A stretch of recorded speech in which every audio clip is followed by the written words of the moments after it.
This video is going to walk you through using Screencastify to record your video and your screen if needed.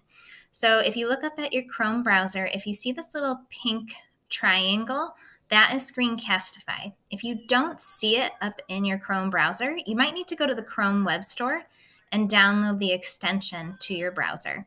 It looks like this. You're just going to click on Add to Chrome, and then you should be good to go once you set up your settings. Once you see this in your browser, to start recording, you're going to click on that extension, and these are the options that you have. So within Screencastify, you have the option to record just your desktop. So that means whatever's on your screen is what's going to be recorded with your voice over it. You can also choose to record your screen and embed a webcam, which means that it's going to show your screen and a tiny little box at the bottom with your face in it. So make sure you choose what camera you want to use if you're going to embed your webcam.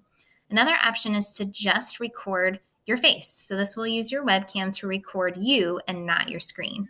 So screencasting, make sure that you're using your desktop. Once you're ready, you're going to hit record. It will give you a little countdown, and then it will start recording your screen.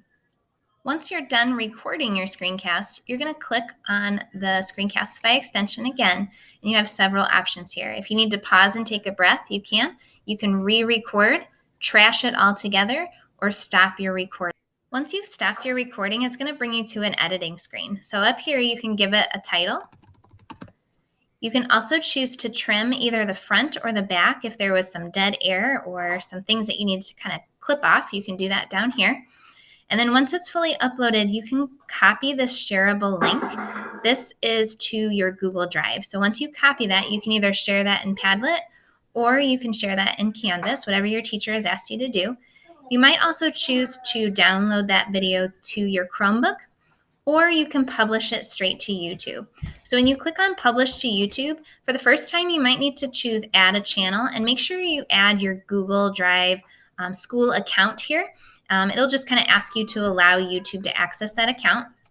Once that's added, you want to make sure that you either make this public or unlisted. If you keep it as private, that means that no one is going to be able to view your video at all except for you. So my recommendation would be to do unlisted.